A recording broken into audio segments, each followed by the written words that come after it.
Big welcome everyone to DeakinDigital. My name is Simon Han. I'm the CEO of DeakinDigital and very pleased to be here to host today's event.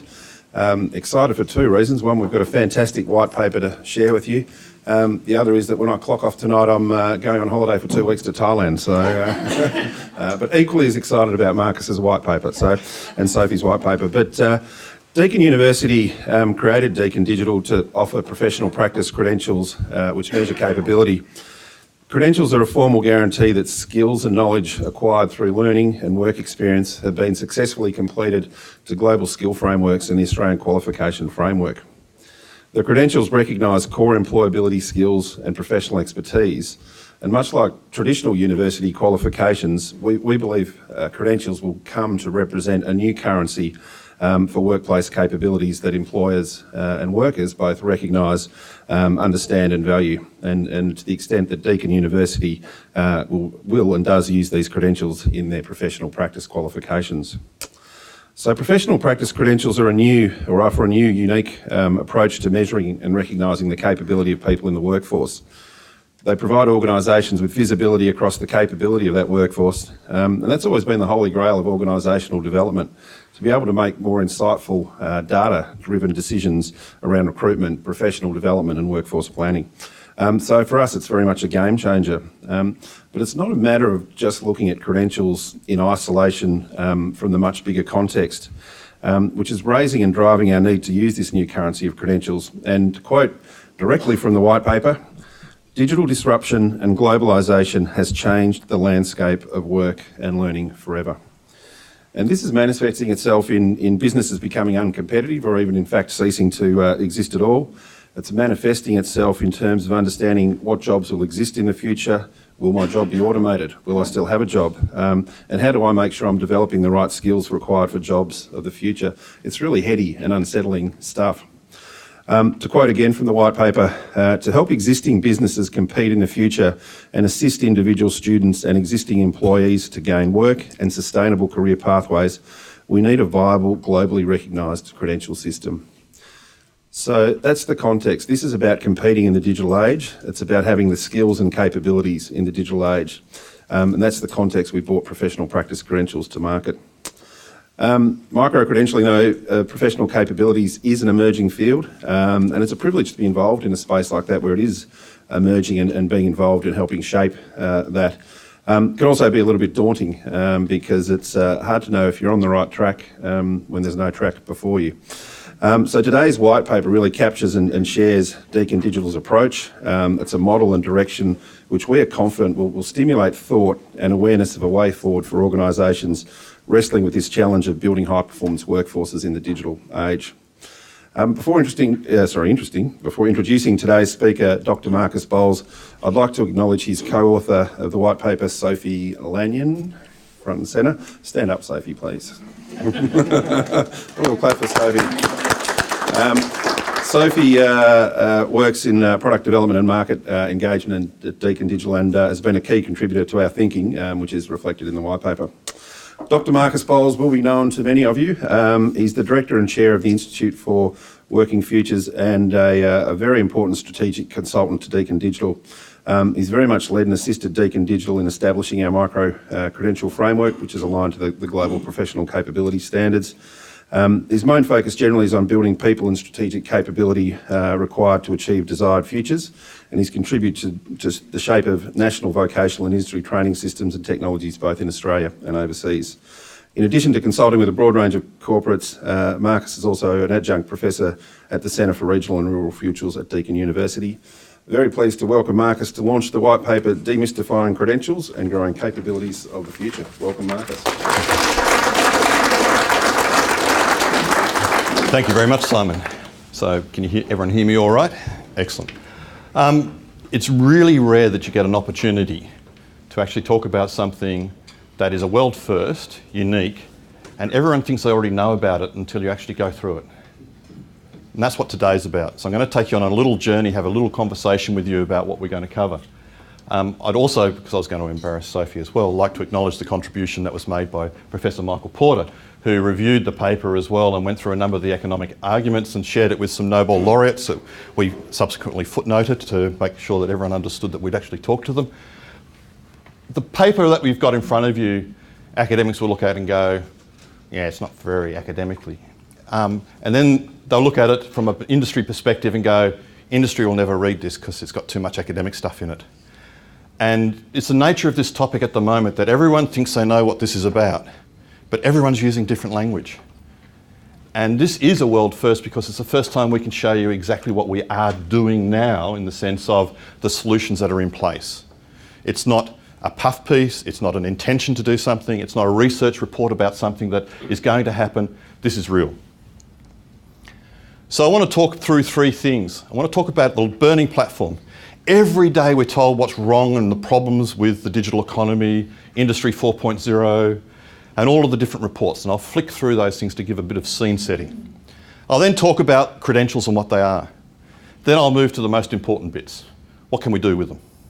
Why do they help us? The first two parts are really important because I think definitionally we have a lot of people who are using language in an incorrect way, and we're using, just within this audience, going around and having a talk to people, it's amazing how many different perspectives focus on a new way of doing education, from industry to academics to private education people, government, to people who don't have any interest at all but know that this is going to be a groundbreaking improvement that they can harness. But everyone's looking at it from a different lens, so I just want to try and look at it from a single lens about what the hell are they? What do they do? What can they do? So this is really about a challenge that's been not new for many people. Around the room I'm talking to people that I've worked with in Qantas 15 years ago, Ross. And at that point in time we were doing a groundbreaking capability framework to transform the workplace and to give us a new way of being able to deliver a service organisation that's going to be all about the customer. And we created capability frameworks and we said, competencies, old hat. Another client I worked with 5 weeks ago that's going, competencies, legendary. Compliance documents, you must have them, got to implement them. Everyone's got different views on some of these things. So I've got a little bit of a course to navigate with you, but if you can stick with me, I'll explain why credentials are a new era and what we can do with them. So let's go to the burning platform. And I like to wonder, because I've got to get my steps up. Aren't they so bad? I mean, beep, beep, beep, beep, move. Oh my God. Okay, so I'll stand in the way of some people and not others. But in terms of looking at the industrial age, in Australia we don't seem to have had a really rich debate about Industry 4.0. In Europe it's about everything. It's about what are we trying to do in the future in terms of the industry revolution, the fourth wave. I saw a conference, I'm speaking at it apparently, and it's called Workforce 2.0. I'm going, is this historical or is it just a different lens that we're looking through? 4.0 is about the fourth wave of the machine age, the fourth industrial revolution, if you like. Probably in Germanic terms, it's the Fourth Reich. So we're moving through another wave. The important thing about this is all the things I'm about to talk about are arising from the fact that people don't believe that we understand that we're in the fourth machine age, and particularly businesses have abrogated to educators the skilling of the future workforce. This slide is 5 years old. I use it in at least 4 presentations to boards of companies that I work for. So we see the report coming out of the World Economic Forum. Oh my God, all the occupations that are in demand and growing fast aren't being supplied by the current education system. We have an accelerating pace of change where this problem is getting more and more accentuated through the transformation of industry. We have a whole raft of fantastic, amazing reports. And all of them, unfortunately, go for the headline grab. And the headline grab is, the boat's sinking, we need to get off it. Oh my God, what are we going to do? CEDA, fantastic report. But everything that was quoted was based around the fact that 40% of jobs are probably not going to exist in the future in 5 to 10 years due to automation.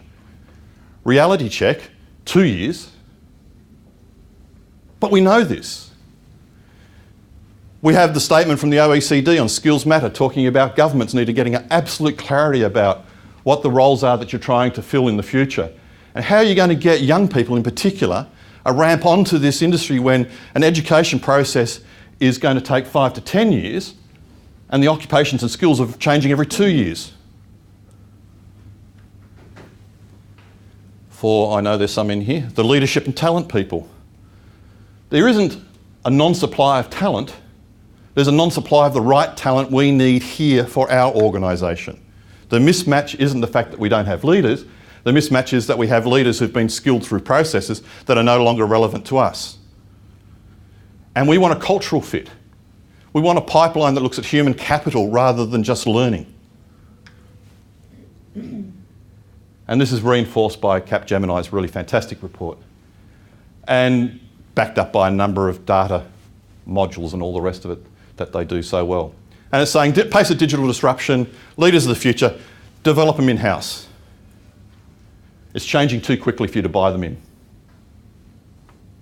And then, of course, all the things that we're seeing coming out at the moment that is basically lampooning the education system for not delivering the right graduates, while our funding of that system still is tied to disciplines and chunky qualifications. I want to suggest to you that this isn't new. So when we talk about Deakin Digital, and I'm not here to sell Deakin Digital, I'm here to talk about credentials. It's a 3-year, multi-million-dollar project because people knew this was going to happen.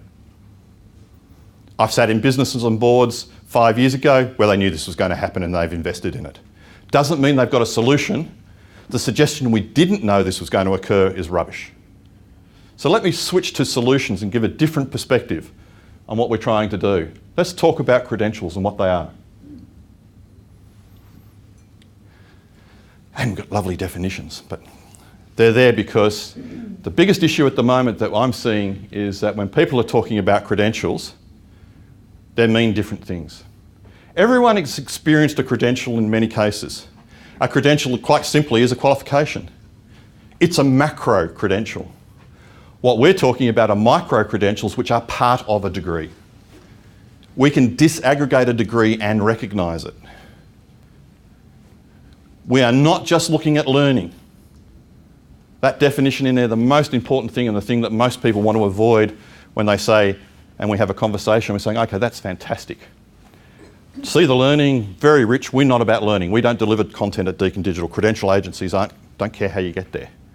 Show me the evidence of actual performance. Show me the experience applied. Show me that it can be transferred to another employer. So the credentials here, the bit that really needs to be recognised and flushed out, is we're talking about professional capability that results in applied experience. And I'll come back to that, because I don't want to dump too much on you too early. What are they? Why do we need them? The big issue here is that what we're seeing is, if we basically say, what's the big value proposition of credentials? First and foremost is that we can actually focus on applied outcomes. If a credential is issued to someone and they present with a credential, the employer should be able to trust they can do what they say they can do. It's not a learning input, it's an outcome. When we're collecting evidence for the credentialing process, we're not collecting the evidence that you've completed a course. We want to see the outcome. If you're at an entry level, the evidence is different from the executive level. We're not asking a master's in credentialing in project management, a conversation this morning, to say, here's my multi-program that I'm managing at the moment with all the things. The answer is, show me how end-to-end value add that was. Show me what benefit we've derived as a business from that outcome. And then tell me that you can do it again. Different conversation. Most importantly, it really allows maximum amount of flexible packaging, which I'll actually show you. It credentials you. You're not presenting with a macro qualification that everyone else has. The credential breaks apart the bits that you've got. It's personalised. It's a digital badge. It can follow you around. You can attach it to your CV.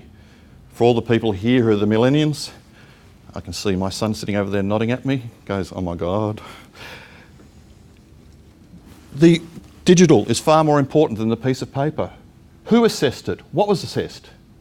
How does it actually value add to me when I put it on LinkedIn or my profile? Digital badges. It can stack into a qualification.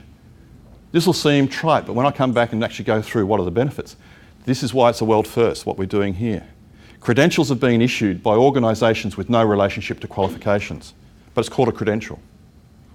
This is the first time in the world that a credentialing agency is issuing credentials that have a formal acknowledged status in a degree. So you can get a credential, you can have it on your profile, it can be personalised, and you can still get the degree.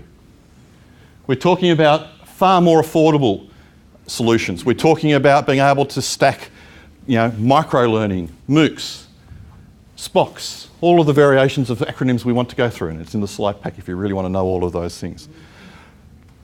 None of this is new, but it's the first time that we can actually do bursts of learning to all sorts of different models and still link them to the degree structure. And you don't have to go and negotiate with the university to do that. The credentials have already done that. You just have to prove that it's about outcomes and about capabilities. So while this whole conversation's about credential, the business people are going, yeah, that's nice.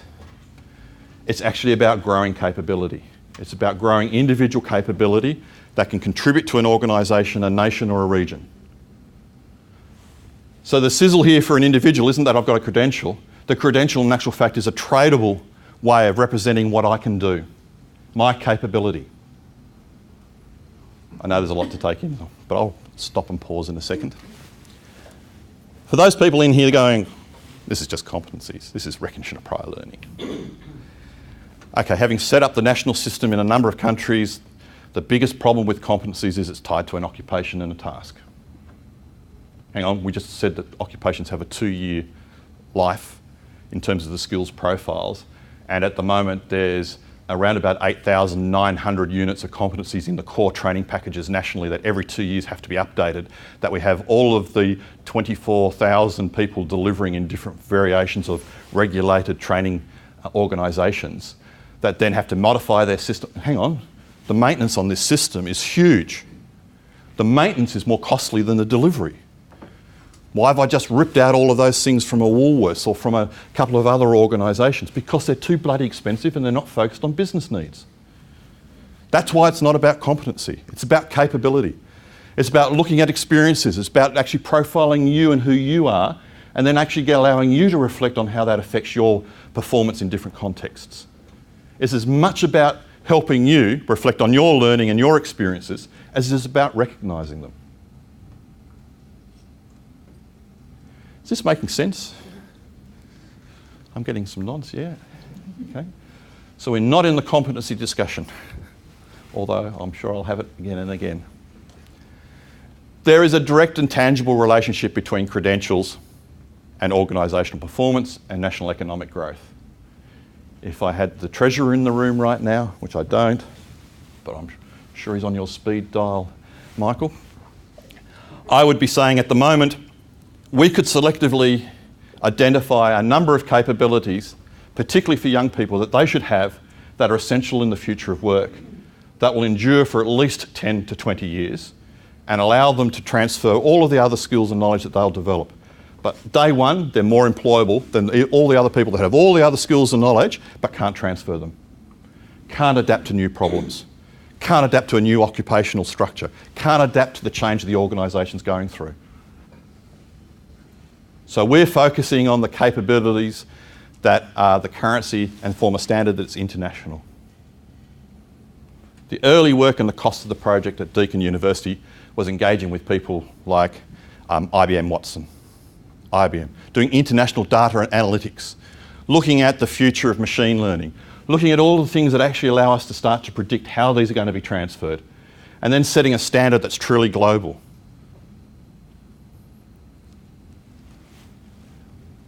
So our whole framework is based on professional practice credentials that are underpinned by capabilities. We're not just recognising what you can do, we're recognising your potential to do it for other employers and into the future. Think about that. the young people who are much younger than me in the room. Would you rather have a qualification that looks like everyone else's, or would you also like to be able to also have credentials that call out exactly where you've got the greatest capability that an employer wants to see, independently verified and transferable to their workplace immediately? So we're changing the currency. We're having a bigger conversation. All of this is in the white paper and much more within the website. I've got to talk about every one of these next week. Can you explain each one of these credentials in 1 minute, says Sophie? 30 seconds, I think we've got it. Oh, yeah, right. Because everyone understands they're important, but can you just explain what they are?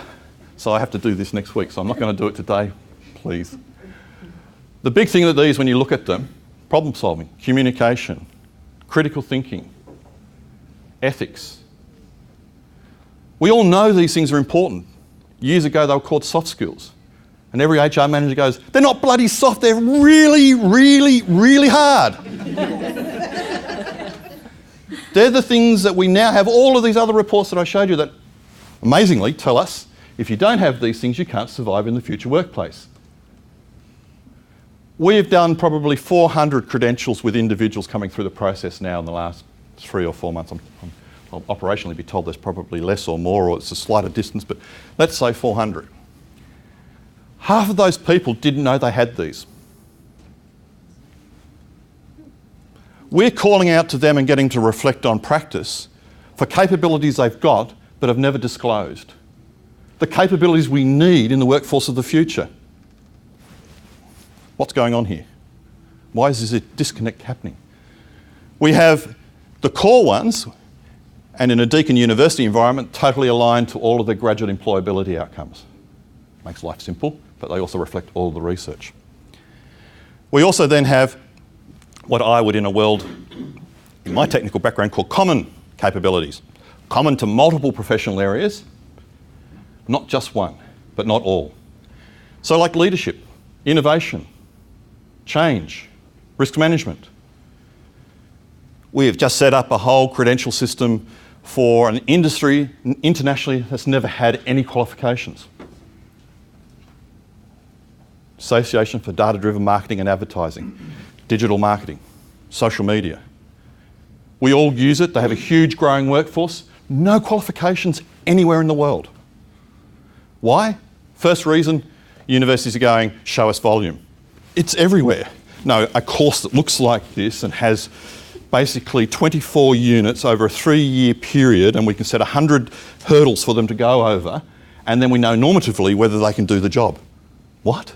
We're already employing them. We want to actually get them to do what they're doing, but do it in a structured way that's benchmarked against best. Different way of doing it. So we've just done that. And we've done it for Australia, and immediately a conversation internationally is, whoa, that changes the game. Can we do that? Can we have our universities recognise these credentials? Sorry, I'm not allowed to say that. And no. So the whole system has changed. We have a currency that's accepted by industry, backed by the employers, and in the industries that are emerging, even before the university can design a course. They can consume it how they want, when they want, to the standard that they've set against our benchmarked international standards. So that's what credentials look like. The leadership one, really exciting, but I won't dwell on that. There's certainly other presentations and documents on that. All the credentials align to Australian qualifications framework. That means if we're going to the left, every international formal qualification system in the world can consume our credentials. A credential in Australia at a level to an international standard can be recognised anywhere against formal education systems.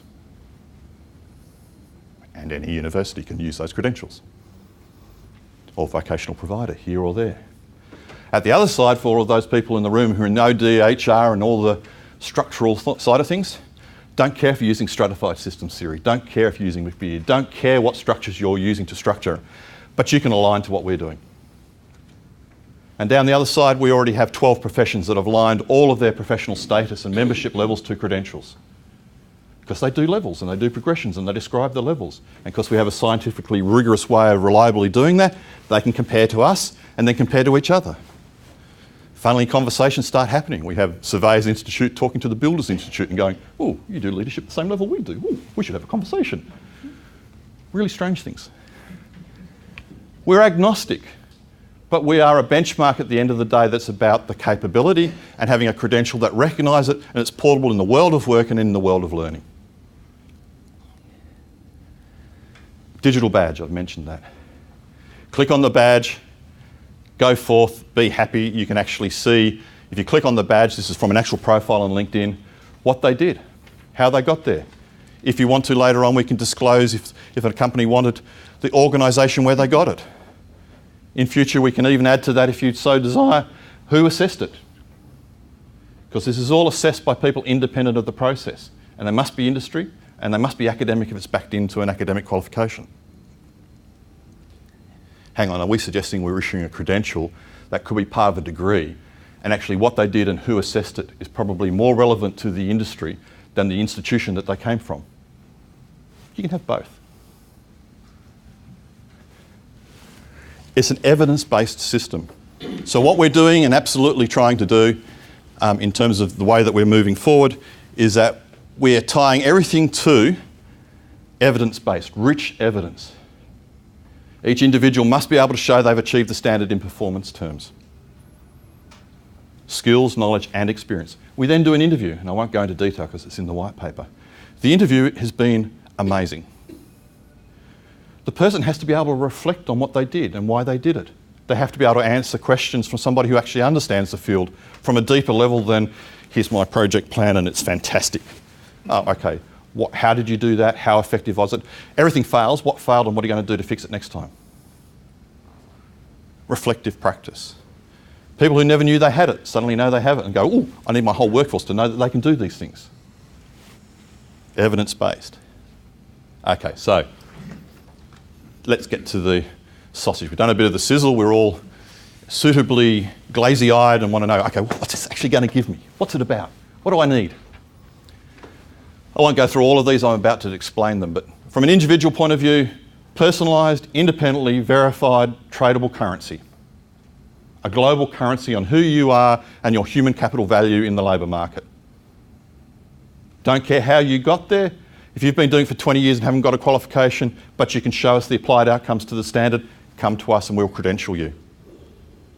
If you're a business, really important gains, and I'll go through those in a little bit more detail, but the most important one is we're running in-house. We hate educated. Can't get a response. Or we get a response and then we have to fit what we're doing slightly to what they're doing, and we trade horses and we come up with something that almost fits what we need to do. And the answer is, do what you do. If it's delivering the business outcomes at the level to the international standard, then we'll wrap around that evidence the credential assessment process. We're having conversations at the moment this morning, really exciting conversations about master's programs in leadership, where it can just be dropped straight into a corporate and they'll do exactly what they do, the way they do it, and we'll agree on the evidence alignment. Conversations for the Centre for Leadership Advantage and about assessment centres and all the assessment that goes on to actually show a person's got great capacity in a psychological way. We can credential that. We can formally recognise through a really rigorous assessment process the person's leadership capabilities. For governments and providers, I'll go through in detail. But I'm going to talk about 6 particular areas really quickly, because you need to ask me questions and I need to get you excited about something. First and foremost, this system has taken the journey that I've been trying to force for probably 20 years of my life, where educational institutions actually understand the value of the individual to an organisation is going to be more importantly based on experience than it is on the qualification. For many organisations, the qualification absolutely is essential and prepares them for work and compliance. If you can't apply it in the workplace, then everyone loses confidence in the learning process and the value of that qualification. So in journey terms, what we've done is the graduate is actually coming out and has a promise of future potential, but they're still quite short of real work. Now we're doing so much to fix that. We have vocational education, so we have a lot of work integrated learning in universities. We have a vocational education and training and adult education sector that I have to be careful what I say. That's trying greatly to do this. But the faith in those qualifications is represented by how many organisations I've closed down their vocational training systems. The faith in that is that we have 20% reduction in the people subscribing to vocational education-based vocational qualifications. Apprentices, moving far closer to work, they have to have applied expertise and experience. Much more what we want to see. Much more where some of the great advances in higher education in Deakin and other universities that I'm working with at the moment, in degrees by apprenticeship. It has to be done in the workplace. But credentials are here. You must have applied it and show expertise in the workplace, but you must show that it can transfer to the future. We've changed the dynamic of what we're recognising. We can recognise it within a degree, but the offer of a credential is far more based on the promise of applied expertise. For the corporates out there at the moment that know these numbers very well, last financial year, or the year before, the 2014-15, we had nearly half of the expenditure in post-school education training marketplace in Australia occurring in the private sector. Half of the market that was growing at between different segments between 8 and 14% as opposed to 2 or 4% for the funded sector. Growing fast, demand is said, we are not inside this tent anymore. Demand is sitting outside the formal recognition tent. The major gain from using credentials is higher education, for instance, Deakin University, other universities, in terms of what we're doing with credential system, allows us to, in actual fact, be able to bring, through applied expertise and capability being evidenced, corporate and commercial education inside the tent. Do what you're doing. If you're getting the evidence, we don't have to deliver it for us to be able to credential you. We need to know it's occurred though, and the individual has got that capability. We're looking, for instance, in today dollar terms, just university comparative to the corporate segment, adding, let's say, 10%. We're talking nearly $6 billion being brought into the higher education sector revenue stream. If that isn't a motivator to respond to demand, then I don't know what is. For too long, what we call non-formal education and training, that is in high demand, can't fit inside the tent, then we're neither serving the individuals, the government isn't funding the right outcome, and business will move very quickly to a solution that does work. So Alan Radford, when he first was the founding CEO of DeakinDigital, said, that is why DeakinDigital needs to exist, because if we don't disrupt the sector, someone else will very soon. It's just too big a market to ignore. So let's put it in context for some of the people in the room. We are now able to set up masters where we have beginning units and a capstone end unit, and in between are all credentials.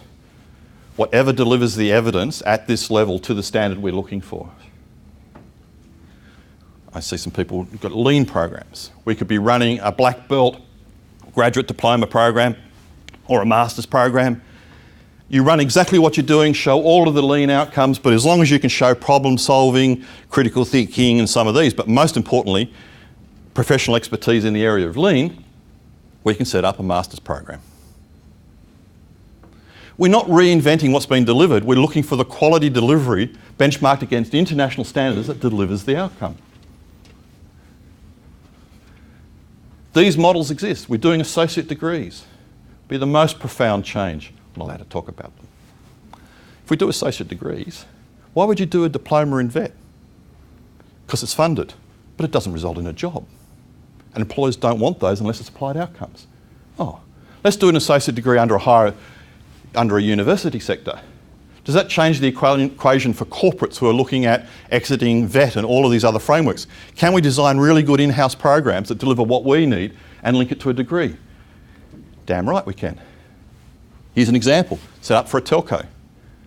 They packaged all their major headings with all of their content, delivering all the outcomes with agreed evidence that we wanted as the credentialing process. And there's all of the digital badges. and it fits in an associate degree framework. But the organisation believes with their brand and that credential from an independent agency, what do you need a university for? You have options. We flip the costs. Again, Ross Renwick knows this very well in terms of Qantas. We stripped out $80 million by saying, why the hell are you going off the job? What's the business value add? Couldn't go off the job unless you actually had the director of the department signing off that there was a business value add that equated to exactly the same amount as the cost of the person plus the backfill. Saved $80 million year one. All of the training shifted on the job, had greater impact, high performance and productivity, and greater retention of knowledge. So we're flipping the costs, basing it around corporate education and training in-house programs, and linking it to a degree through a credential. Hang on, this doesn't make much sense. This actually makes sense. So there must be a catch here somewhere. We are recognising, credentials recognise capability. If it's a Telstra doing project management and they've got a high standard of delivery with the evidence of application which a business should want, we independently verify that and credential it for the individual. If we've got a bank doing financial planning and they want to be able to say to the regulator, we've achieved the standards that you've set because we actually collected the evidence that you want and we're producing because it's been independently verified in a credential that sits in a Masters of Professional Practice financial planning. That's what we've set up. That's what we're doing with NAB. We have changed the trust that you can have in a credential. We shifted the conversation from an input conversation to an output outcome conversation. And we don't pretend to know that we are the best people getting everybody to that capability. You might have fantastic programs already. You might be delivering those. Can you produce the evidence? We have macro challenges that are occurring at the moment. And from an industry point of view, we have major changes. From a micro level, if you're operationally, people sitting in here at the moment, we need to be more agile and responsive. We need to actually show benefit, business benefit for every investment in people. If we can't show that, they're not going to give me the money. I have to have metrics that show the impact. We have to be able to improve the internal mobility in careers when we're losing layers and layers of people. So credentials can actually come in and whatever your competency framework, whatever language, whatever structure, we can independently set up and provide a currency to look at what you're doing. We have the capacity now to be able to look at the mix of capabilities a person will typically require. And more importantly, if you look at that from a leadership point of view, we know that we can do this. We are now predicting jobs of the future and what capabilities they'll need. Okay, and the scale of we can recognise a part of a degree to we can now predict where education should actually be positioning to deliver capabilities of the future. That's the scope I've just travelled in 10 minutes. So what we are doing now is actually able to, with our data analytics and some very smart people that talk to me about stuff that they're doing and I'm going, can it do this? And they go, oh, that's a good idea. And they come back and say, this does this and there's this algorithm and I'm going, great. What it does do though, is it actually looks at profiling current roles because capabilities are not tied and credentials are not tied to roles. But when you put a new role together and it comes from a certain field with a certain professional expertise at a certain level, we know within 60 to 80% certainty exactly what sort of capabilities are required in the workplace. The other 20% is really contextual to that organisation. We now actually are generating role profiles for jobs of the future for people who think this is pretty valuable. We have organisations profiling using capabilities because it's an international standard that they're looking at. They're building role descriptions using capabilities that can be credentialed. To attain the requirements for that role, you need to be credentialed. To be found and sourced and recruited, they're looking for individual discrete capabilities, credentials. They're profiling jobs of the future and matching what they're recruiting today against that person's ability to fit the profile of the job they know is going to be occurring 2 to 5 years ahead. Remember back to all that noise about, oh my God, we're going to lose 40%. We don't know how to do this, and what are we going to do? We are doing these things right now. You can use the capabilities to match people to a job. You can match learning to those jobs. We can predictively show to a university why the learning they're doing now is irrelevant to the job of the future. I'll say that again quickly. If you want to be a university and actually be really relevant to the workplace, start delivering training 2 years before it's needed. Start delivering the vocational underpinning for the high knowledge components that universities are renowned for, so that they can actually apply it in a workplace context when they actually enter into the workplace. Start developing partnerships with leading organisations that want to do this and cherry pick the best graduates, not because they've got HDs, which is a normative score against everyone else, but because they have the mix of capabilities they need today and want for the future. Great to have an HD. Can you do it in the workplace to the standard I need now and in the future? We can look at jobs and find the best person for multiple jobs. This is a really rubbish career I'm in. I now have these capabilities. What career should I look at? And we can do that now. We're ahead of the curve in terms of the technology capability. Funny enough, the IT people keep on telling me they've got too much demand on their time right now. Can't figure why. We're only in startup mode, 3 months in. I'm sure we could do this. And we move forward and we can actually start to say, hey, you have all these capabilities you're actually not using in your current job. It's worth more over there. Coffee guy this morning, Con, you've always got to talk to a Con in the morning. Says, what are you doing today? And I said, I've got to do a presentation about a boring topic. It's called Credentials. He goes, oh yeah. Who's the audience? Describe the audience. And he goes, oh, it's really simple. I have a biomechanical engineering degree. Nothing in that degree taught me a beep, beep, beep, delete expletive about workplace. When I eventually learned what the workplace was about, I realised it was all rubbish. And I can make more money using my scientific knowledge applied to a business than I could ever use or make from that industry in a laboratory. So here I am. He said, tell them about that. I said I'd fit it in somewhere. But that's the narrative. That's the narrative around this. It's very hard for me to not get excited about things like this. Okay. I don't get really excited, but this is an early test result that's starting to show that the data analytic engine that's using capabilities is actually predicting with a really high degree of certainty the shape of jobs in the future. It's starting to look for what we know are core and what we're increasingly knowing as professional expertise credentials in the jobs of the future. It tells us whether we're actually getting on track, whether the employers we're working with here in international are telling us that these things are the right ones, and whether when we're looking at jobs of the future across all of the databases that people like an IBM and others can access, hopefully legally, no, of course it's legal, that when they throw up the analytics and they're going, ooh, this is exciting, can we patent this? Ooh, bell goes off, IBM want to patent it, oh my God, just stay over there, but it must be worth something, let's go over here somewhere. Okay, best way to know something's working really well, IBM want to patent it. So we're really early days, but what I wanted to do in this whole journey is to go back to the conversation at the beginning. Everyone thinks they know what a credential is about, and they get bogged down in the language.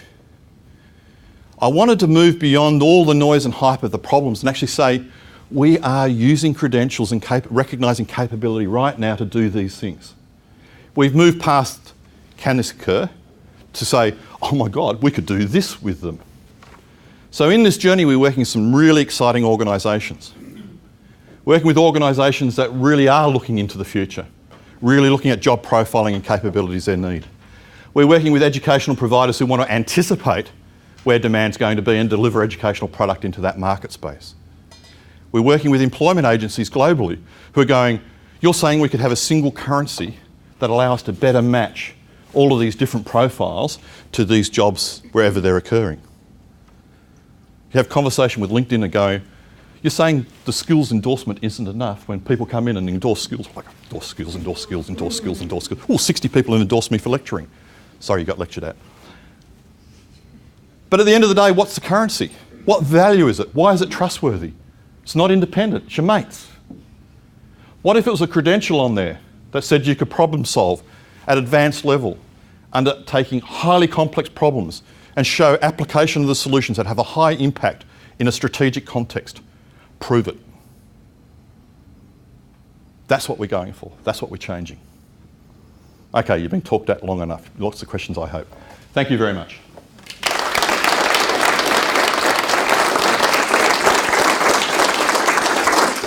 Lots to think about, so I hope there are some questions. Who'd like to kick off? Marcus, I was interested in the process by which you establish these credentials. What's the mechanism you use? Okay. In a short, succinct way, the credentials, as you could see from some of the slides in there, but in more detail in the white paper, is 5 levels. So each capability, when it's designed, becomes a standard with a 5-level descriptor. At that point, it's benchmarked internationally. Its then reliability and its validity is tested. So we go through a process of that. And so for each of the core ones and every one that we go on there, it must go through that process. And it must go through it at an international level. And even before we release it for a pilot, we get the best experts in the field that we can find to make sure that it's an enduring standard and it's not got a use-by date that's short. So it's not like a competency. So we're describing the outcomes, so it has a little bit more flexibility, but it must be real, it must be unbiased, and it must not be prescriptive. Does that make sense? So we're actually putting the capabilities together, and then the credentials recognise the capability at a level. And like the international experts, I mean, what sort of people are they? So in terms of the international, some of the people sitting in the room, so I have to be very careful what I say. For instance, if I was doing project management, I wouldn't just ask the largest association in project management. I would ask somebody who in actual fact is implementing the most advanced and considered the best practice with an entity in Australia, and if I could find it in a global setting. Our first focus is always Australia, but then we benchmark it against the global alliances, and that's through our research partnerships. Do you see that graduate capabilities framework as being the key driver of this, that needs to change? Is it kind of like a structural thing at universities? It's a really good question. I mean, universities have great graduate capability frameworks, employability outs, graduate learning outcomes, graduate attributes, all of these frameworks that are supposed to sit over the top of degrees that they're supposed to assess and deliver to assure that the person's employable. Still the input side. So instead of talking about work integrated learning, which I love as a topic from an educational point of view, let's talk about learning into work. So it's from a work side backwards, and then you fit it into the curriculum. That's what our conversation's about. And certainly from a credential point of view, because you'll see there's a very large degree of commonality due to audit reasons about the graduate learning outcomes, that's why we've tied a lot of what we do to Deakin University's graduate learning outcomes, because then that will give every university the ability to see that's where it aligns to what we are doing. But if we map curricula, the gaps are always very clear for us. Ethics, application, end-to-end understanding, and the ability to communicate and collaborate in a real workplace context on a real problem that actually has a specified outcome, that they evaluate and know it worked or didn't work for some reason. That may sound like a rough summary, but at the end of the day, we're not asking learning institutions and universities in particular to deliver that, but what they are delivering needs to be understood in a context rather than promising things that it can't deliver. From what I understand, this is really early days and ahead of the curve. And if I look from an international point of view, it's there's the world and there's Australia down here and then there's Deakin down there in Australia.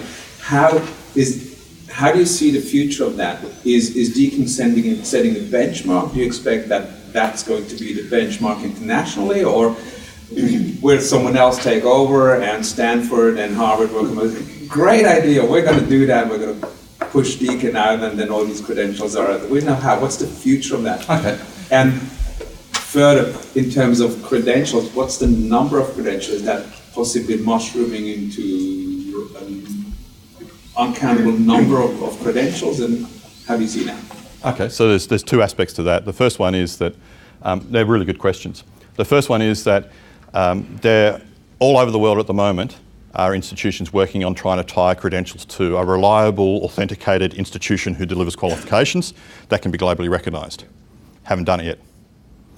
We're working, and because Deakin University has been involved for 5 years with digital badging and all the rest of it across the globe. So the credentials that we issue, and Simon's much better response to this than me because I don't know the full detail, is from Credential. which is an international agency that holds digital badges. We'll never be the only people that issue credentials, but we're the only people right now, and the ones that everyone else in the world is looking at, to say, oh, you've cracked that puzzle. And then there's a various conversations, I don't know how much I'm allowed to say, but the various conversations are either, you're not covering some areas that we want to, or can we call this something different? And the answer is sure, as long as you brand it as yours within the framework that we're doing, but it's the same level, so it's comparable at a level. The second part about that is, the obvious one, which I probably shouldn't say, is that, no I should, that at the end of the day it's never going to be controlled by one university. But the standard's already been set. So for instance, when I talked about ADMA, it went international straight away because there's no one else has done this yet. So in some professions right now, it's more important for them to own the standard and to keep moving it forward than it is to worry about what the university's going to do in the future. So at the moment, the richest conversations are international. The hardest conversations are here in this room. For us, in a professional sense, this is groundbreaking and quite remarkable stuff. I just wanted to follow up Dominic's comment and invest it in. We're talking about the academic side of it, but there is the business and commercial value this gives to us as an organisation. And to give you a point of reference, in around about March this year, our board of directors, in running one of their management committees, posed the question for the first time ever, how do we know we have a professional project manager running this exceptionally large initiative? And part of my remit in project delivery across our organisation was to say we can find a way to actually validate this person knows what they say they know when they come in. And Telstra wants to give surety to the market that we are able to deliver on the benefits we identified for our customers up front. And this allows me to do that as a corporate, but as a person who cares about the community of people who turn up every day and bring all of themselves to work. I have potentially 3,500 people in my company who think they do project management, and a lot of them ended up there accidentally. And if I turn around to them and say, you don't have a credential, I'm essentially slapping them in the face and saying, I don't value what you do. And the fact that you have done this for 10 years and you've delivered things is of no value to me. And this gives me a way to value those people and to help them value themselves. And what happens when that happens is that they start standing taller, they do better, they bring more to work, and as a corporate, I get much more out of that. And that's awesome. This is very cool. Okay, excellent. Thank you very much. Just say yes. Thank you. Thank you. Emmanuel from Engineers Australia. Engineers Australia, obviously, we are concerned with engineering. Engineering covers such a range of diverse discipline that, whilst I'm very attracted to the credentials in terms of the so-called soft skills, I'm wondering how this can fit in the specific technical skills that are required. For example, something I would expect for a civil engineer is quite different from what I would expect from an electronics engineer. Any thoughts, comments, suggestions? Yes. Genius ideas? Funny you should say that. Ron Horn, okay, the head of registration and all the rest of it, we're already working with Engineers Australia at a national level, who, because of their professional status, have colleges, let's call them, of professionals that then have specialist expertise. So the credential model allows them to recognise the core ones against their competencies, but then actually drill down not only in the broad professional expertise an engineer has, but then into the vertical, which is by those areas of practice. So we're actually working right now on refining the credential model for Engineers Australia, so they can actually call out and recognise professional engineers in different areas, but also then link their CPD to get to those credentials that then can be recognised in a qualification. So you could become a chartered engineer specialising in civil, and a bank of credentials, once obtained, actually gives you that status. Okay, so the conversations right at the moment have also pushed back into other agendas. Obviously it's a conversation once started, it's gone into other areas, so we can talk about that afterwards, but certainly Lyle's slightly familiar with it in the sense of being covered in some of the areas that we're working in. But we're also looking at graduate programs, instead of being at the moment aligned to a vocational qualification for a 4-year graduate, actually being aligned to the graduate certificate by credentials. So applied work-based experience, credentialed, and 1/3 of a master's program, which is 1/3 of your chartered status. So you begin a journey immediately towards your professional recognition, credentials that give you formal acknowledgement of your professional expertise from Engineers Australia, and the qualification will come out of Deakin University. So that wasn't a Dorothy Dixon, that's a real example going right now. So that's a really good question, thank you. Yeah, Michael Porter, a comment and a question. I was very excited by this, but I just realised, Marcus, it's exactly 50 years ago this week I was asked to work at Stanford University by some rather distinguished other guys on Gary Backer's work at Chicago. Gary was wasn't as precocious as I was 21. And Australian. And Australian. But to work on human capital. And there's a whole bunch of guys who've since got Nobel Prizes galore, and Kenneth Arrow got one of my teachers. He was looking at airframes, Boeing and Lockheed. But to give this credentialism work a credential of itself, the guys who pioneered this stuff 50 years ago, and Marcus got a few of those mentioned in the footnotes, knew they were breaking new ground. They also knew that education was a bloody good filter. So if you're at a university such as Stanford, you were filtering out the best anyway. You thought. You weren't really, but you thought you were. And you're adding value by filtering. But they could see that, generally speaking, education and universities were as much filters as they were value adders. So what I'm thinking about, how to describe Marx's work in a nutshell, to me it's like a verified CV. If I were to look at my own CV, which looks bloody lucky these days, given where it came from, but the various things I've done since, and every one, if I get the various institutions I've worked for to bolt on a certification, includes Telstra for very briefly on NBN issues, secretly. It's not my fault. And the federal government, secretly. But they leaked, not so secretly. If that CV with all these bloody horrible looking Deakin badges on it, if those things can stand up, and of course the market will be looking at it. So there'll be credentialism, not just of credentialism itself, but of the institutions with the stamps. Of course. So your PhD Stanford or Blogsville or whatever, attached to that will be what I'd call a badged CV. People will probably throw away the CV and look at the badges, but they may not. They may want to dig in and then get the credentials on the credential givers. So to me, there's a recursive dimension to this, and I regarded this work as the most exciting thing. The guys that were employing me got Nobel Prizes, and so did the guy who we were studying, Gary Becker. So this stuff is not new. I'm the oldest bugger in the room, I think, by a healthy margin. But I worked on this when I was extremely young. As soon as I got a chance to face a Canadian, my first course as an assistant professor was in Canada, and I was supposed to teach monetary economics. I said, can we just talk about capital theory brackets, human capital? And I got the most motivated students you've ever seen. They've all had fantastic jobs. So congratulations, Mark. I just think that footnote is relevant, that the problem is the competition. The universities are the protected area. Not just the bottom universities, but particularly the top universities. Not that that means anything. I think I just congratulate you and say there's deep roots under all this. There's some very good footnotes. There's a hell of a lot more. But this is indeed, Mark is being modest. He didn't sound terribly modest. Saying this is a world first, but he's right. Except that things did happen 50 years ago. And it hasn't happened yet organisationally, and that's what's pioneering. Thank you. Good observation. Just one comment for that. We don't see universities as our competition in this space.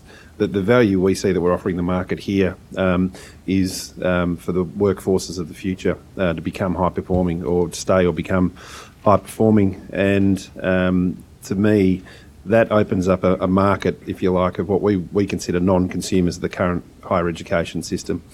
People that don't have the appetite or the money to go and engage in the traditional qualification pathways in terms of what that costs, in terms of how big they are. So for me, we're creating this new and much wider market for people to be able to access and demonstrate capability. My concern and it's, I guess, an insight for you to have a look at going forward as if you're starting, is this is a multiple, I'm looking at your badges, and a multiple range. And once you cross the line from tactical, skills-based engineering into constructive cognition skills, adult cognitive skills, and in terms of constructional skills, social constructional skills like resilience or courage or those kinds of things. Background and complexity Yeah, theory. exactly. I think this credentialing thing becomes very challenging, and it also becomes very intangible to the people hoping to hold on to it. Because we've already seen throughout education the attempt to actually do that, and how hard that is. I mean, that's 3/4 of the challenge of just interviewing in recruitment, is to see whether you can even guess what the person is like, because they're not demonstrating that sort of stuff in the CV. Nowadays, you recruit for attitude more than skills even. So, I mean, I think it's a brilliant idea, and in the terms of the Telstra application, it has enormous value in these areas where people are undervalued because they just have grown into very skillful practitioners of what they're doing, but they don't have any recognition, as Michael says, validating your CV. But I think that area, and it's a line that actually gets crossed over, that is going to become really difficult. It's a really good question, and really, I mean, it's more of a statement, and the answer from my point of view is we know. Yeah. And the biggest issue for us has been to build cognition and complexity into the levels from the very big foundations. And so we know the limitations, but the other things we're doing is working with a lot of the crude terminology spend in the relationship internationally with people like IBM, Watson and others has been on machine learning, neurolinguistics, and all of the sorts of things that they're advanced in that actually help with us, some of those things. So it's probably a conversation Simon can have, because I don't know but not right now, I guess, but in terms of offline, about some of the exciting things that actually are occurring. But we're absolutely aware of the limitations of what we're doing and wouldn't go into some areas because they are entirely contextual. They are not transferable. So it might be worth you just explaining how we approached emotional judgment, for instance, because I think that probably gives a bit of a context around how we're going to approach those sort of more difficult areas. Emotional judgment is some of the leadership areas, cognition, the ability to deal with, if, in crude terminology, the personality of the person becomes to the fore. So we're working with people like as I said before, Centre for Leadership Advantage, and some of the leading psychologists who are working in those spaces in assessment. And from our point of view, we actually, for emotional judgment, work with Hudson to develop a specific instrument internationally that will actually target what we're looking for and allows us to cross-validate, and then has all the rigour in terms of the validation process they went through internationally to then make sure it was reliable and valid for us to use across each level that we were looking for. So we've worked with some of the best leading psychologists, if you like, when we're looking in those areas. And emotional judgment is one where everyone goes, oh, you're talking about emotional intelligence. So some people go, ooh, and other people go, yes. And the answer is no. Emotional judgment is what we're looking for, and we're looking for particular things. And that's come out of the analysis and the research, and then the tool was developed through an international research project. So the person who's coming into the process, if we went to the university or any university and said, show us your assessment gathering process for emotional judgment, and we would get crickets chirping, banjos playing, and people saying, we're not touching anything we can't develop. But we have. So there are things that we're doing to address those issues. Genevieve from the Action Learning Institute. Just wondering if there's a strategy for increasing recognition of credentials in what you might call the mainstream? Yes, absolutely. I mean, the model in terms of what we're doing at the moment is starting from a B2C model, which in actual fact individuals can log on to the site and actually come straight in. A lot of people in actual fact that we're working with at the moment are doing it because they've already got degrees and they've acquired experience, but it doesn't get recognised. So they're targeting particular ones because they actually know that's what employers are asking for in the CV of the world. Prove to us independently that you can actually do critical thinking to this level. Yeah, you've done a thesis, that's fantastic. What the hell does that mean in the real world? And so that is very, and if is that what you mean by mainstream in terms of dealing with the... I guess so your strategy is so that it becomes an industry demand driven recognition rather than universities starting to recognise this and promote it as a... Very, very much from the point of view in terms of the business model. We've set the credentials up, and the conversations with businesses and with regions and individuals or professions is very much how they want to use it. And from our point of view, we are not a training deliverer. We look for the evidence and assure and assert and verify from an independent standpoint that it's to a standard. That's what we do, that's all we do. So anyone can use us from that point of view. So if you think an action learning area needs a credential, or you know you're working in lean very effectively in a couple of states. So there's lots of lean theories, there's lots of lean outcomes, but what's the capability outcome? How at an executive level does lean look that actually evidence application from an organisation impact, from a level of complexity, from a level of influence at that level? That's what I we're can assure you we're sold. It's just... Lucky you're sitting at a table with John. I'm just thinking of our, in terms of going out there and saying, well, we can offer, a pathway to a credential. How do we get our end users to see the value in that? Okay, so this conversation is about that because everyone's using the word credential and talking about what it is with no real market currency at the moment. Early days. You've got to identify the features of what you're delivering that businesses value, because when we're having a conversation with a business and they get the understanding that, okay, that's education noise stuff, that's what we want. That's the conversation that you need to have. The education stuff is where we sit down with you, work out what you're delivering and what evidence you're going to provide that can be credentialed. And then you can go and do credentials. But from a business plan and strategy perspective, we anticipate, and it's based on current engagements with clients, about maybe 5 to 10% of our credentials will be used as part of higher ed qualifications. The rest we believe will exist in and as of their own right because they have value to organisations and they have value to individuals as a new currency. The clutter that is certification at the moment. I mean, if I see PhD economics in Australia, I tend to dismiss and move down the list, looking for some sign that there's something else. So BA means BA, bugger all.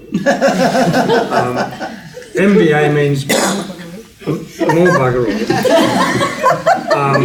MBBS is actually not a doctorate degree, it's two double bachelor's degree in medicine. So here's the problem. If you're credentialing with all those, it looks like a certification on a chocolate box for the quality of the chocolate, and all you want to know is dark or not.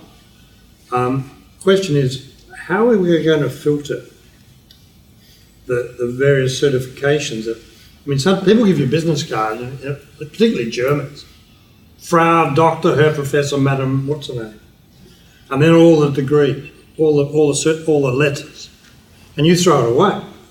So how do you deal with that? That there's an excess supply of letters. Okay, so if I can pretend to frame an economic argument, by not trying to be everything to all people. So we are selective about the credentials we will issue, because there's plenty of people out there that will issue a Microsoft server credential for something that has never been assessed by an independent third party but meets the vendor requirement and therefore is tradable. We're in a very specific niche, and the very specific niche is what's exciting, because what we're doing isn't going to be a shotgun across everything.